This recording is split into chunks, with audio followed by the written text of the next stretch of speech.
নমস্কার, আমি সৌমিত্র রয়। যদি আপনারা নিজের হাতের অ্যানালাইসিস আমাদের থেকে করাতে চাইছেন, নিউমেরোলজি আমাদের থেকে করাতে চাইছেন, তো আমাদের হোয়াটসঅ্যাপ নম্বরে আপনারা কন্ট্যাক্ট করতে পারেন। আমরা অনলাইন আর অফলাইন দুটোই মাধ্যমে আমরা অ্যানালাইসিস করে থাকি। তো আজকে যে টপিকটা নিয়ে আমরা আলোচনা করব, অনেকরা আমাকে পার্সোনালি রিকোয়েস্ট করেছিল এই টপিকটা নিয়ে একটু বলার জন্য, তাই জন্য। তো আজকে যে টপিকটা হচ্ছে বিবাহ রেখা নিয়ে আমরা আলোচনা করব। অনেকরা কনফিউজ হয় কি আমার হাতে তো একটা আছে, দুটো আছে, তিনটা আছে, তো এইটা নিয়ে আজকে ডিসকাস করব। আর একটা জিনিস বারবার আপনাদেরকে বলছি, পার্টিকুলার একটা রেখা দেখে হয় না। তো এইগুলো অ্যানালিসিস করতে অনেক সময় লাগে, অনেক জিনিস অন্য জিনিসকে দেখে জিনিসটা আমাদের অ্যানালিসিস করতে হয়। আপনাকে জাস্ট ড্রাফট বলছি, আপনি জাস্ট ওইটাকে পার্টিকুলারলি পয়েন্ট আউট করে আপনারা বলবেন না আমিও শিখে গেছি, তো এটা ভুল কথা। এর জন্য বারবার বলছি, অন্য পর্বত, অন্য যে ফ্যাক্টরগুলো থাকে ওগুলো ম্যাটার করে। আর যে জিনিসগুলো আপনাকে আমি জাস্ট বলছি এগুলো জাস্ট ড্রাফট ওভারভিউ হচ্ছে। ঠিক আছে, আমি ডাইরেক্ট আপনাকে হোয়াইট বোর্ডে নিয়ে যাচ্ছি।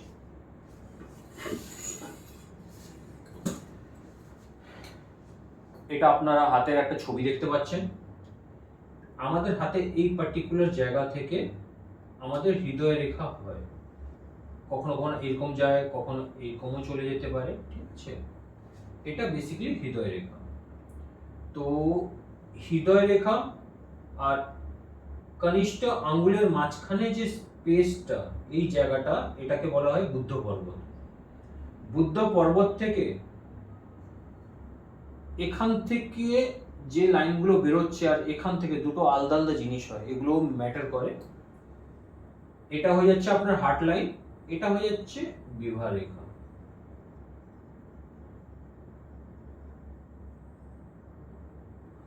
অনেকের হাতে একটা থাকে, অনেকের হাতে দুটো থাকে, অনেকের হাতে তিনটে থাকে। ইন জেনারেল যদি আপনার হাতে দুটো আছে তাহলে ভালো। আর সবচেয়ে প্রথমে আমি এটা বলে দিচ্ছি আপনাকে, বেসিক থেকে স্টার্ট করা উচিত। জাস্ট আপনি ধরুন আপনার হাতে একটা বিবাহ রেখা আছে, এর মানেটা হচ্ছে আপনি প্রেম করেছেন, ওনার সঙ্গে বিয়ে করেছেন। আপনার যে ওয়াইফ হচ্ছে মোস্ট প্রবাবিলিটি অন্য, বারবার বলছি, অন্য ফ্যাক্টর ও ম্যাটার করে। ইন জেনারেল আপনার ওয়াইফ যে হবে উনি হাউস ওয়াইফ হবেন। আজকাল যুগে মহিলারাও ইকুয়ালি কাজ করছে, ওই জন্য অন্য ফ্যাক্টরগুলো অ্যাড হয়ে যাচ্ছে। না হলে আগে কি হতো, যদি এই জিনিসটা থাকতো তো লোক বলতো আপনার যে মিসেস হবে তো উনি যে হবেন উনি হাউস ওয়াইফ হবেন। এখানে দুটো, আরেকটা এর প্যারালালি আরেকটা লাইন বেরিয়েছে। এর মানে কি হলো? এর মানে হচ্ছে আপনিও রোজগার করবেন, আপনার মিসেস ও রোজগার করবে। এরপরে যদি আর একটা লাইন থেকে যায় এরকম, ছোট লাইন হলে মানে আলাদা, বড় লাইন হলে মানে আলাদা, সবকিছু তো খুলে বলা যায় না। যদি আপনার আরেকটা লাইন আছে, অন্য পর্বত ঠিকঠাক আছে, কোনো অসুবিধা নেই, লাইফ হ্যাপিলি যাবে। যদি ইন কেস ফোর্থ লাইন জুড়ে গেছে এখানে, তো আমি শিওরলি বলতে পারি আপনার অপোজিট সেক্স অন্য জায়গায় কমিটেড হবে। ঠিক আছে, ডাইভোর্স হবে না হবে ওটা আলাদা দূরের কথা হয়ে যাচ্ছে। ঠিক আছে, আপনাকে তো ভালোবাসবেই, নাও বাসতে পারে, ওটা তো ওনারই ম্যাটার হচ্ছে। তো অন্য জায়গায় অন্য কাউকেও পছন্দ করার প্রবল পসিবিলিটি আছে। এই হলো কথা। এবারে আরেকটা জিনিস, দুটো লাইন এরকম, একটা লাইন সোজা গিয়ে এই উপরের দিকে চলে গেল, এর মানেটা কি হলো? এর মানেটা এটা হচ্ছে বিয়ে করার পরে আপনারা ইকুয়ালি ইনকাম করছেন, পর আপনার যে অপোজিট সেক্স হচ্ছে, ছেলে হলে মেয়ে, মেয়ে হলে ছেলে, যিনি আছেন উনি আপনাকে প্রচুর ভালোবাসে, উনার বুদ্ধিতে আপনার যে গ্রোথ হবে ওটা বেড়ে যাবে। এর মানেটা এটা হচ্ছে।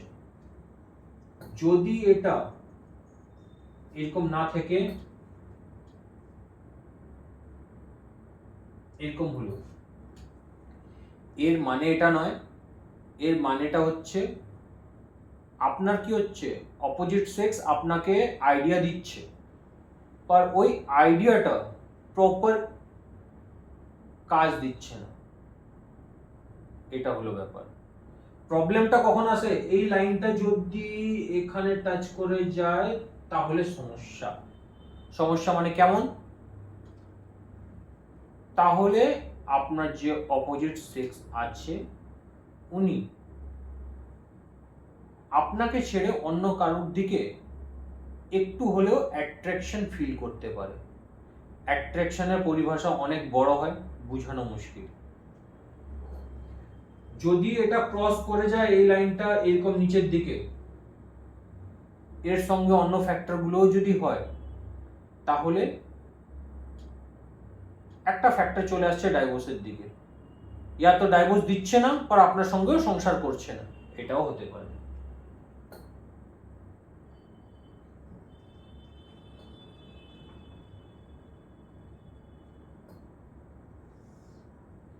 একটা লাইন এখান থেকে বিবাহরেখা বাড়ালো, এইখানে চলে আসলো, এর মানেটা কি, বিবাহরেখা তো এত বড় হয় না, এত বড় হয়ে গেল।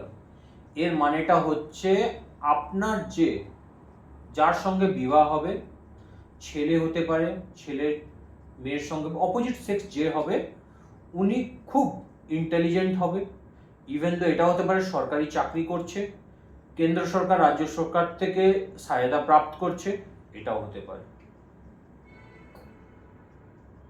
এই লাইনটা যদি ফার্দার আপনার শনি পর্বত পর্যন্ত পৌঁছে গেছে, এর মানেটা কি হচ্ছে, এর মানেটা এটা হচ্ছে, অনেক কেসে এটা দেখা যায়, যার সঙ্গে আপনার বিয়ে হতে পারে আপনার থেকে কিছু বছরের ছোট হতে পারে, নাহলে আপনার কোনো বড় অপোজিট সেক্সের সঙ্গে বিয়ে হতে পারে।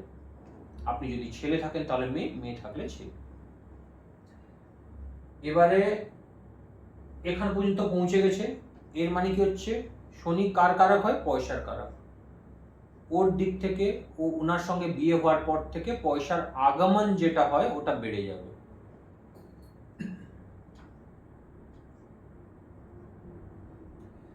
এই লাইনটা খুব রেয়ারলি দেখা হয়, এখান পর্যন্ত পৌঁছে গেছে, গুরু পর্বত পর্যন্ত।